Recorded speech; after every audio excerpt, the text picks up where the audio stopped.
하나님 말씀 마태복음 21장 1절에서부터 11절 말씀입니다.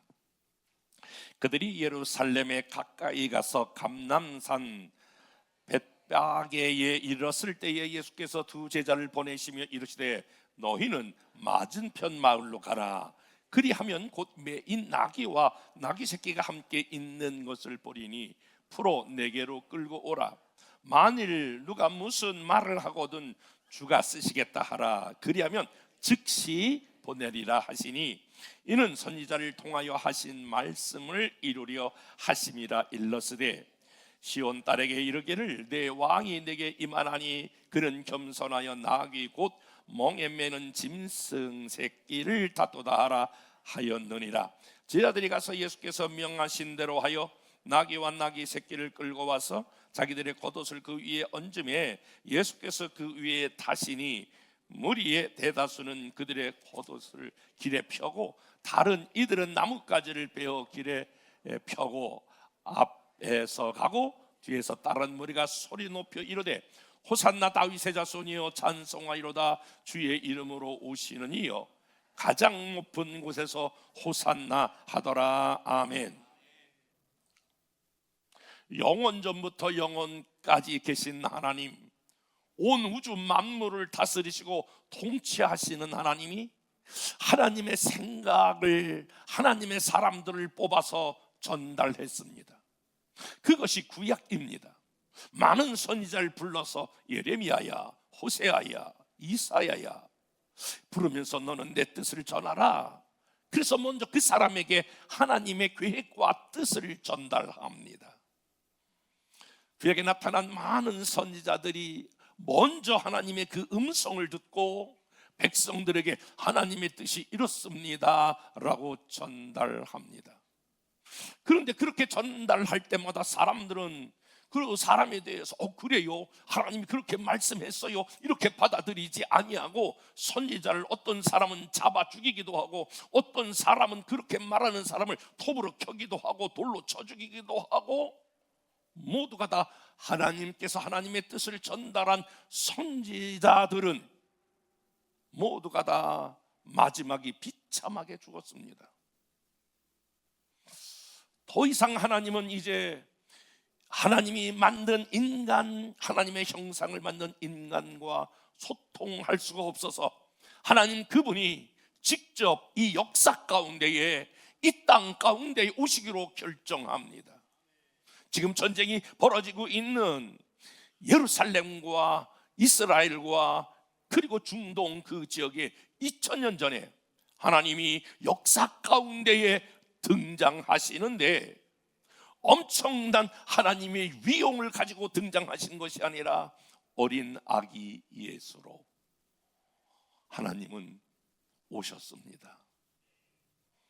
그리고 예수님, 그분은 하나님이신데 33년 동안 이 땅에 사셨는데 30년은 그냥 우리 인간과 똑같은 모습으로 살으셨습니다.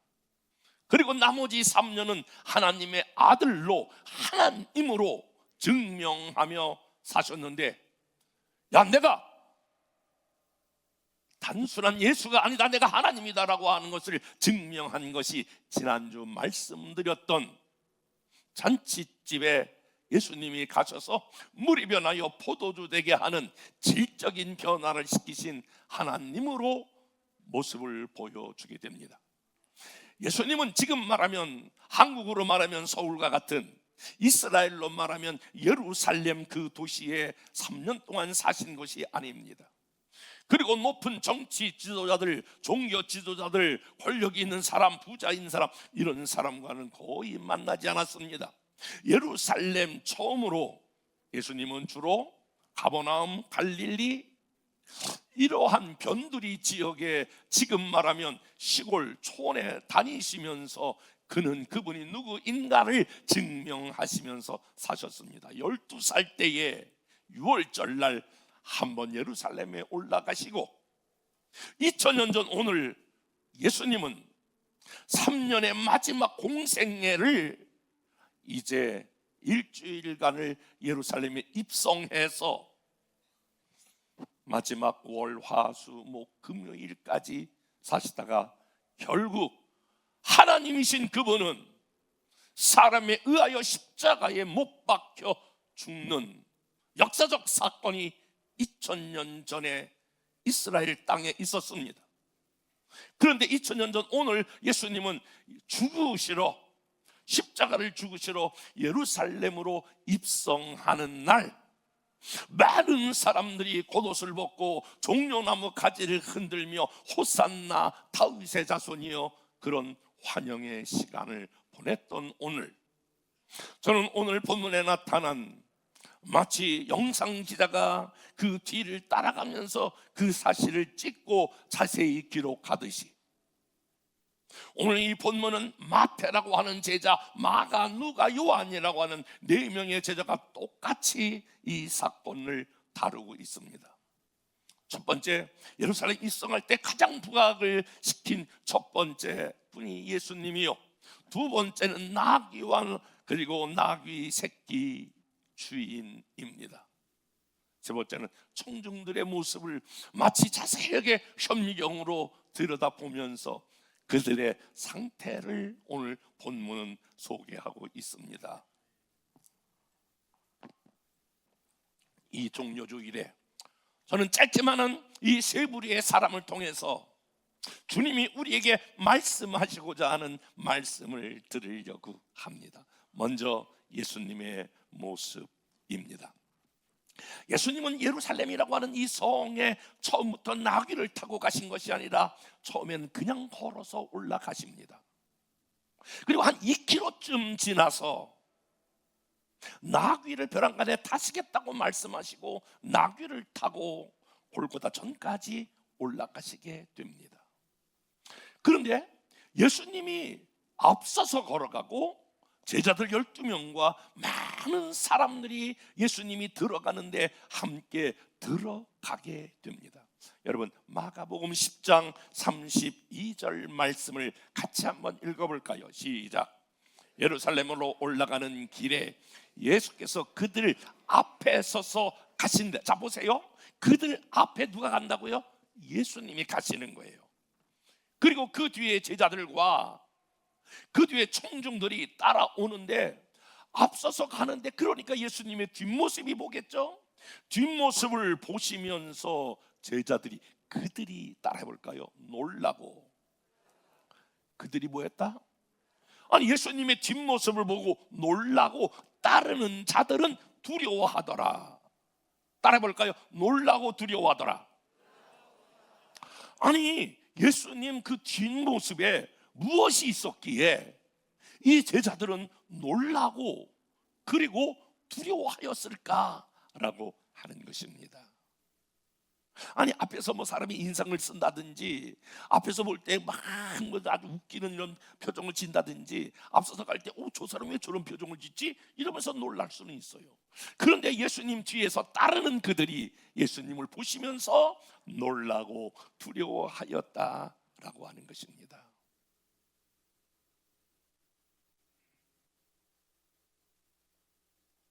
앞서가는 사람은 뒤에 따라오는 사람이 그 뒷모습을 보며 따라오게 되는 것입니다. 여러분의 자녀들은 여러분이 가르치는 대로 여러분의 삶이 되어지는 것이 아니라 여러분이 살아간 대로 그 뒷모습을 보고 자녀들이 따라간다라고 하는 사실을 여러분 기억해야 합니다. 교회 안에는 많은 지도자가 있습니다. 목사, 장로, 권사, 안수집사. 여러분, 중요한 것은 여러분의 앞모습을 보는 것이 아니라 여러분의 뒷모습, 여러분들이 살아온 삶을 보면서 다음 세대가 여러분의 신앙을 따라온다라고 하는 사실을 기억하셔야 합니다. 그러니까 리더의 자리는, 부모의 자리는 언제나 무겁고, 그리고 어떤 삶을 살아야, 어떻게 말하느냐가 중요한 것이 아니라 어떻게 살아야 하느냐라고 하는 것이 더 중요한 숙제입니다. 제자들은 예수님의 뒷모습을 보고 지금 놀라고 두려워하였다라고 하는 거예요. 과연 그러면 예수님의 뒷모습은 어떤 모습이었을까? 그래서 왜 그들은 놀라게 되었을까라고 하는 것입니다. 한번 말씀을 보실까요? 마가복음 10장 32절 34절 말씀입니다. 시작. 예루살렘으로 올라가는 길에 예수께서 그들 앞에 서서 가시는데 그들이 놀라고 따르는 자들은 두려워하더라. 이에 다시 12 제자를 데리고 자기가 당한 일을 말씀하여 이르시되, 보라, 우리가 예루살렘에 올라가노니 인자가 대제사장들과 서기관들에게 넘겨짐에 그들이 죽이기로 결의하고 이방인들에게 넘겨주겠고 그들은 농욕하며 침뱉으며 채찍질하고 죽일 것이나 그는 3일 만에 다시 살아난다니라. 여러분, 지금 이거 무엇을 말하고 있어요? 예수님의 지금 뒷모습은 뭐냐면 십자가를 지기 위하여, 또 다른 표현으로 말하면 예수님은 지금 사명을, 하나님의 뜻을 받들어 사명을 감당하는 그 뒷모습을 보았을 때에 제자들이 놀라고 두려워했다라고 하는 것입니다. 단순히 오늘 사명의 자리를 이탈하여 세상 살아가는 사람들을 바라보면서 그들이 두려워하는 것이 아니라 사명의 자리, 여러분 그거 아세요? 이제 자녀들이 나이가 점점 먹어가면서 부모에게 감동받았던 시간들을 뒤돌아본다면 언제 그게 가슴 뭉클하고 그것이 깊은 감동으로 남겠습니까? 우리 부모가 나를 위하여 아버지의 그 사명, 어머니의 그 사명을 감당하기 위하여 살았던 그 삶이 다시 소환될 때에 자녀들은 감동하는 거 아니겠습니까? 제가 사춘기 시절에 저희 어머니는 아침 새벽 5시에 나가서 밤 10시에 오셨습니다.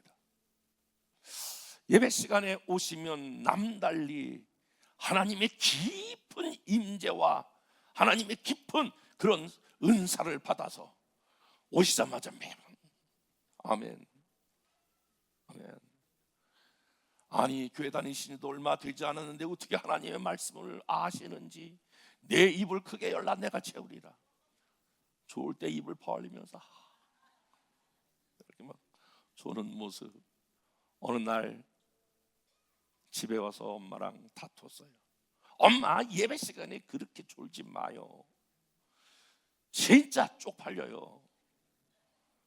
그랬더니 저희 엄마가 이런 얘기 하더라고요. 얘야, 내가 졸고 싶어 조니? 내가 원래 간이 안 좋잖니. 저희 어머니 형제들이 다 간으로 돌아가셨어요. 내가 그래서 간이 안 좋아서 피곤해. 성진아, 너 잘 알다시피 내가 새벽 4시에 가서 밤 10시에 오잖니. 지금 말하면 파출부여 옛날은 식모라고 말했는데 그 아침 5시 일찍 나가서 파출부, 지금 말하면 3번 그걸 뛰는 거예요. 그리고 마지막은 옛날에 그 명일동 그 종점 거기에 공장이 하나 있었는데 공장 한 300명분을 혼자 이렇게 밥을 하는 거예요. 그리고 남은 짬밥이 있으면 그 짬밥을 지고 오는 거예요. 한 거리가 한 30분 40분은 돼요. 성진아, 내가 졸고 싶어 조니? 하루 종일 일하고 내 그 짬밥을 지고 와서 돼지에게 먹이를 줘야 돼지를 팔아서 너 등록금을 대주잖니. 성진아, 너 그리고 알다시피 내가 한글을 잘 모르잖니. 저희 엄마가 한글을 한 반 정도 깨달았어요. 저는 그 이야기를 듣고 그것이 오랫동안 제 가슴에 남았어요. 우리 엄마의 뒷모습, 한글도 제대로 잘 알지 못했던 엄마, 그러나 혼자 과부로서 3명을 길러내려고 하는 그 엄마의 사명의 자리를 볼 때에 시간이 가면 갈수록 아무 학문도 없었고 건강하지도 않고 저희 어머니 그렇게 외모도 별로 두드러지도 않는 볼품도 없는 그분이었지만은 그게 마음에 깊은 감동으로 남아요. 사랑하는 여러분, 여러분의 자녀가 여러분들을 볼 때에 여러분의 부모의 뒷모습은 어떠한가요? 여러분, 교회에서도요 늘 제게 감동을 주는 분들이 있어요. 자기에게 그 주어진 사명, 그거 감당해 보려고 막 애를 써요. 지금도 이 시간 같이 이렇게 예배 드리지만은 지금 몇 명 되지 않는 주일학교 학생부 걔네들 데리고 몸부림치면서 와서 걔네들하고 씨름하는 선생님들 볼 때에 너무너무 감동이 돼요. 어제는 그 선생님들하고 지난번에 해서 이번에도 같이 모여서 같이 식사하고 격려하는 시간을 가졌어요. 한 명의 세리로도 어떻게든 더 한 번 더 그들을 세워보려고 자기 주어진 사명을 향하여 몸부림치고 그것을 감당해 보려고 하는 그 모습 볼 때에 여러분, 그 뒷모습이 아름다운 거예요. 예수님이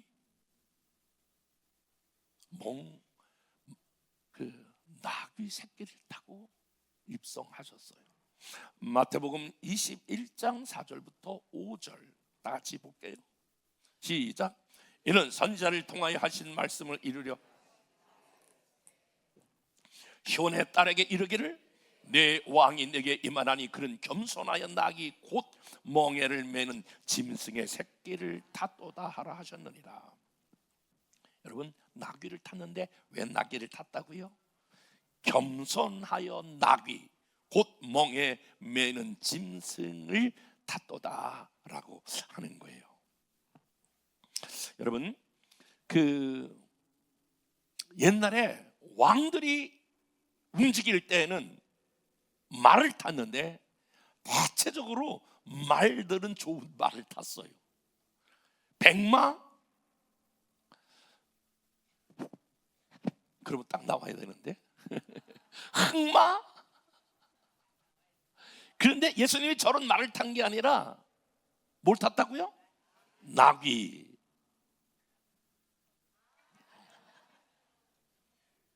그런데 왜 나귀를 탔을까? 겸손하여 나귀를 탔도다라고 하는 것입니다. 겸손한 척한 게 아니고 예수님은 그분의 성품, 그분의 능력, 그분이 가지고 있는 인격이 겸손한 거예요. 부모님들이요, 리더들이요, 오늘 저에게도 마찬가지. 저와 여러분들이 가져야 될 그러한 리더의 덕목 중에 가장 중요한 거, 부모의 덕목 중에서 여러분 너무 이렇게만 말하지 마세요. 내가 너 위해서 이놈 새끼 얼마나 고생했는데 너 그따위로 하느냐. 그건 사실은 자녀가 얘기해 줘야 되는 거예요. 부모가 얘기하시면 안 되는 거예요. 우리 엄마가 얼마나 고생했는데, 우리 아빠가 얼마나 고생했는데 이렇게 좀 만족하지 못해서 죄송해요. 이거를 내 입에 대고 내가 이놈 새끼 내가 너를 위해서 이렇게 하면 그거는 오버하시는 거예요. 내가 지금 당신 먹여 살리냐고 내가 얼마나 아침부터 저녁까지 고생했는데 이 고생 당신이 아니에요. 그러면 여러분 그건 교만한 거예요. 이렇게 막 준비하고 저렇게 준비하고 이렇게 했는데 당신은 지금 뭐 하고 있냐? 이렇게 말하시면 그건 교만한 거예요. 예수님의 인격, 예수님의 삶 자체는 나귀를 탈 정도로 겸손한 분이셨다라고 하는 거예요. 우리가 예수님 예루살렘 입성하면서 기억해야 할 것은 예수님의 삶 전체, 그리고 예수님 삶을 대표하는 그의 모습은 겸손한 삶이었다. 하나님께서 오늘 저에게, 여러분들에게 이 종료주일에 예수님 같은 겸손의 은혜가 임하기를 주님의 이름으로 축복합니다. 성경은 나는 교만한 자를 물리치시며 겸손한 자에게 은혜를 주시도다. 저도 다시 뒤돌아보는 거예요. 내가 겸손의 요소가 없는지. 너무 많아요. 지혜 잘났다로 그럴 때가 많아요. 내가 또 교만하여 넘어졌구나. 사랑하는 여러분, 계속해서 저와 여러분들이 성령의 은혜 안에 통제해서 나를 하나님 앞에 겸손한 사람으로 저와 여러분의 인격이 나아가야 될 줄로 믿습니다. 우리가 두 번째 주목해야 볼 것은 나귀 새끼와 그리고 그 주인입니다. 여러분, 오늘 성경에 보니까 이 나귀 새끼는 한 번도 사람을 태워보지 않는 나귀 새끼. 한번 따라, 나귀 새끼. 욕하지 말고 다시 한번 시작. 나귀 새끼를 타셨도다, 그렇게 말씀하고 있어요. 여러분, 그 벳바게라고 하는 그 동네에 나귀를 기르는 사람이 한 혼자만 있었던 것이 아니에요. 그냥 우리나라에 옛날에 작은 개든지 소를 기르든지 이렇게 운송수단으로 옛날에 조그마한 거 다 하나씩 있었듯이 그 당시도 나귀를 기르고 있었어요. 그런데 어떻게 주님이 그를 아시고 그 나귀를 선택하여 나귀를 내게로 데리고 오라 말씀하셨을까? 사실은 그 나귀는 선택받은 나귀예요. 주님이 그 나귀를 주목하셨다라고 하는 말이에요. 사랑하는 여러분, 저와 여러분들이 나귀와 같은 존재가 아니었을까요? 참 놀라운 것은 예수님의 제자들의 면모를 들여다보면 굉장히 특출나거나 위대한 제자가 한 사람도 없어요. 어부, 매국노, 세리, 이런 사람들을 중심으로 해서 뭐를 하냐면 지금 제자 삼은 거예요.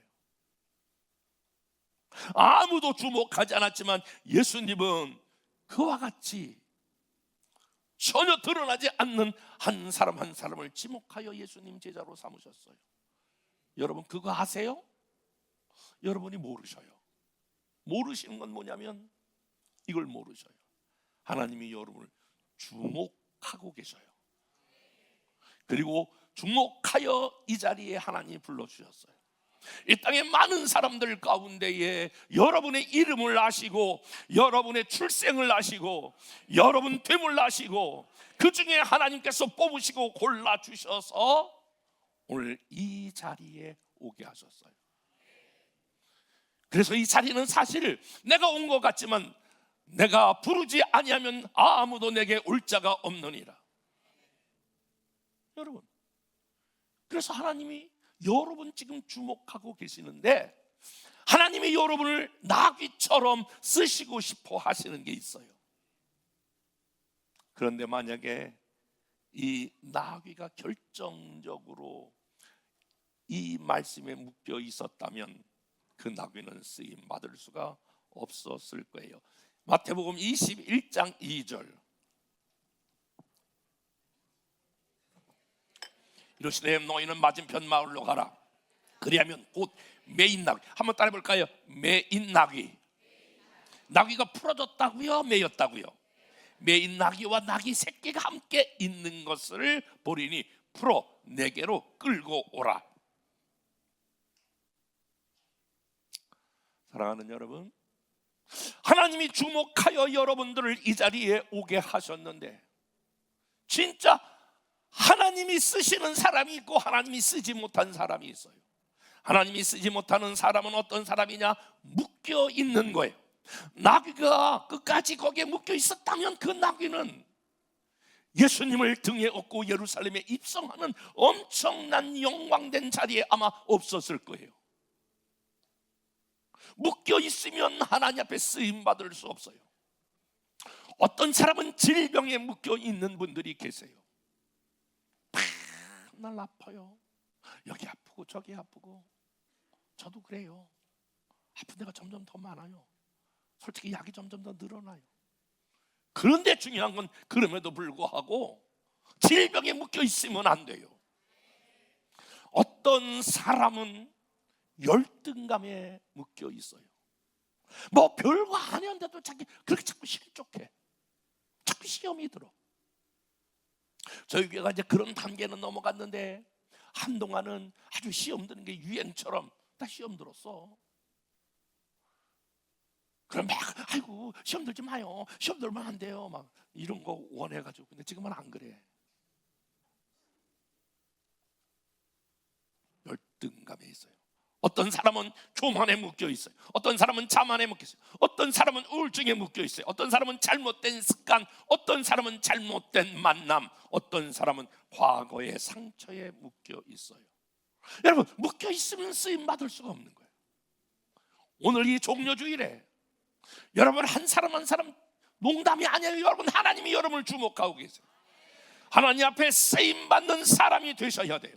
내가 나사렛 예수의 이름으로 명하노니 모든 묶임으로부터 풀어질지어다. 여러분 선포하셔야 돼요. 여러분이 어떤 우울감에 묶여 있든지, 열등감에 묶여 있든지, 상처에 묶여 있든지, 어떤 사람은 과거에 묶여 있든지, 여러분 묶고 있는 게 있는 것이 있어요. 그걸 끊어내야 하나님이 여러분을 사용하세요. 여러분, 저는 어떤 것에 묶여 있었는지 알아요? 여러분이 잘 모르실 거예요. 저는 깊은 열등감에 제가 묶여 있었어요. 목회하면서도 열심히는 하는데 자신감이 없었어요. 설교도 늘 그래서 뭐라고 소리는 지를 것 같은데 진짜 확신이 없었어요. 그래서 설교에 대한 그런 엄청난 열등감, 목회에 대한 열등감으로 시달릴 때가 있었어요. 그런데 어느 날 이 말씀이 저를 풀어줬어요. 누가복음 4장 18절 다시 읽어보겠습니다. 시작. 주의 성령이 내게 임하셨으니 이는 가난한 자에게 복음을 전하게 하시려고 내게 기름을 부으시고 나를 보내사 포로된 자에게 자유를. 사랑하는 여러분, 다시 선포합니다. 여러분, 저는 40번째 지금 종료주일 설교를 해요. 1년에 한 번씩. 여러분이 그냥 의식적으로 오늘 종료주일, 다음 주일, 부활주일 이렇게 행사를 치르면 무슨 의미가 있어요? 사랑하는 여러분, 나귀를 묶여 있다면 쓰임 받을 수 없지만 하나님께서 여러분 안에 묶고 있는 모든 묶임이 떠나갈지어다. 그래서 자유를 얻어야 돼요. 그 안에서 자유를 얻으니까 포로된 자에게 자유를, 내가 하는 것이 아니다. 이 말씀 선포는 성령이 나를 붙들고 사용하시는 것이다. 잠깐 시간만 하나님께서 바꿔주시니까 어딜 가든지 무엇을 하든지 정말 자유롭게 설교해요. 잘한다는 게 아니라 여러분 묶여서 내 입장에 묶여서 설교하는 것과 자유롭게 성령의 감동을 받아 말씀을 전하는 것은 저 자신이 알아요. 하늘과 땅 차이예요. 사랑하는 여러분, 중세시대 때의 성 어거스틴이라는 사람은 16살에 6살 많은 여인과 그것도 창녀와 함께 지냈어요.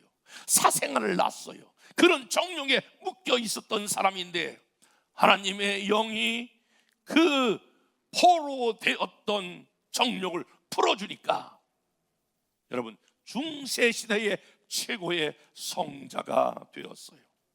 여러분 살펴보셔야 돼요.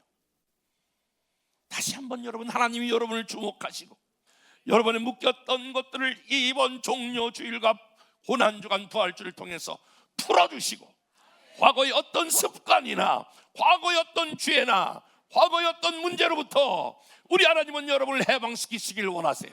그리고 나귀처럼 주목받지 못한 인생이 주목받아 하나님 앞에 사용하시기를 원하세요. 여러분 나귀 주인 입장에서 보세요. 나귀 자기가 가지고 있는 나귀 새끼를 끌어간다고 할 때에 당신 누구세요?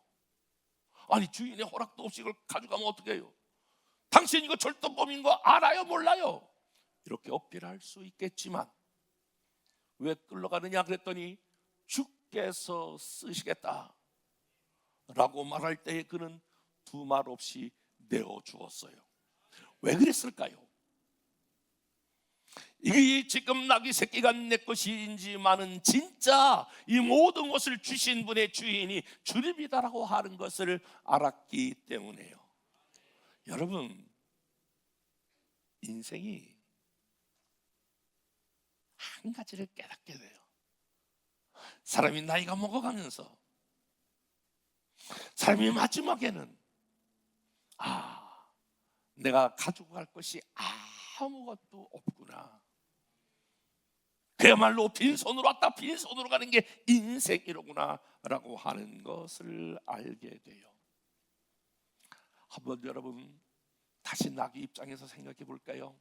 나귀는 자기가 가고 싶은 대로 가는 게 아니라 주인이 인도하는 대로 따라가야 되겠죠. 저는 이 부분에 와서 이번에 묵상하면서 큰 은혜를 받았는데, 여러분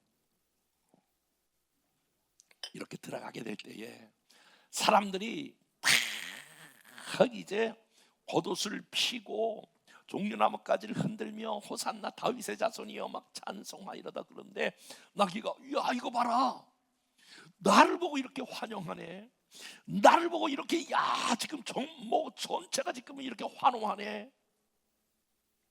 그래서 두 발을 들면 예수님은 떨어지는 거예요.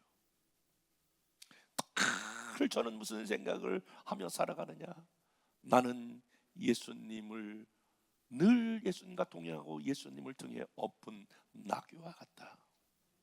때로는 박수 받을 때가 있어요. 때로는 칭찬 받을 때가 있어요. 때로는 잘한다고 하는 이야기를 들을 때가 있어요. 때로는 솔직히 말하면 대접을 받을 때도 있어요. 그때마다 깨닫는 것은 내가 잘나서가 아니라, 여러분 나귀 때문에 이스라엘 백성들이 지금 박수를 보는 것이 아니라 나귀 뒤에 업힌 예수님 때문 아닙니까? 그렇구나, 예수님 때문에 내가 이런 은혜를 받는구나, 예수님 때문에 이런 호강을 받는구나, 예수님 때문에 내가 이런 박수를 받는구나, 나 때문이 아니라 내가 대단해서가 아니라 그렇구나. 여러분 기억하셔야 돼요. 여러분에게 어떤 찬사가 돌아올 때에, 여러분 박수가 돌아올 때에, 환호가 돌아올 때에, 막 잘한다 그럴 때에, 그리고 좋은 결과가 있을 때에, 나귀 때문이 아니라 나귀를 등에 업은 예수님 때문이에요.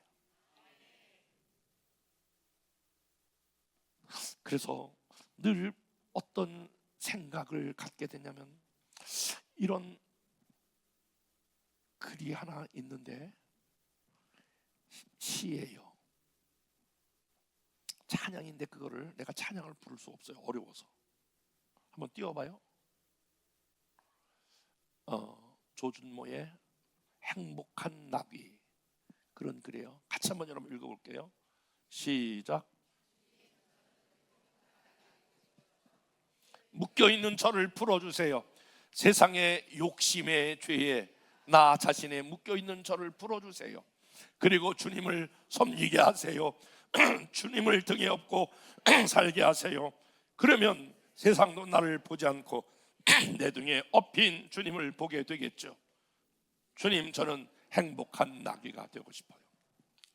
한번 옆에 사람과 인사하겠습니다. 집사님, 권사님, 행복한 나귀가 됩시다.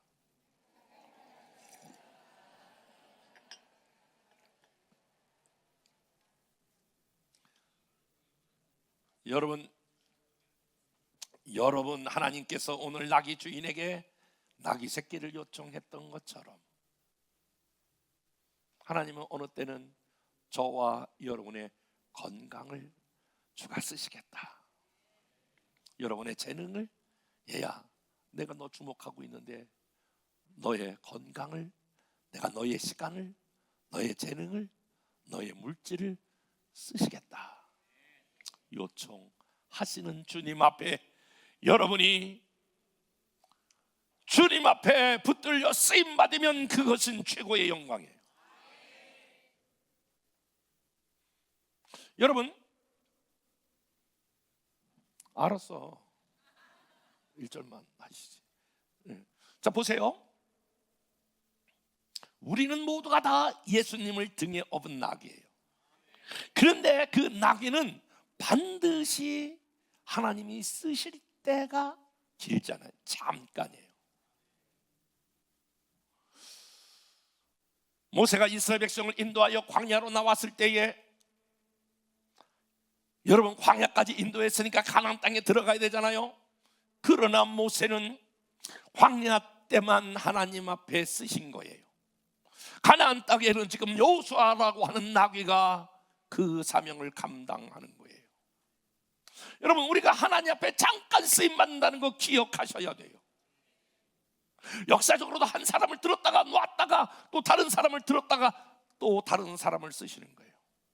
창립 40주년을 맞이해서 사랑하는 여러분, 저와 여러분들이 하나님이 주목하여 하나님이 여러분의 가정을 사용하시길 축복합니다. 여러분의 직장을 사용하시길 바랍니다. 여러분의 자녀와 이 열방교회와 저와 여러분들을 하나님께서 사용하시도록, 주께 쓰시도록 내가 쓰겠다라고 말씀하실 때 아멘. 여러분, 하나님께 이 아름다운 영광을 올려드릴 수 있기를 바랍니다.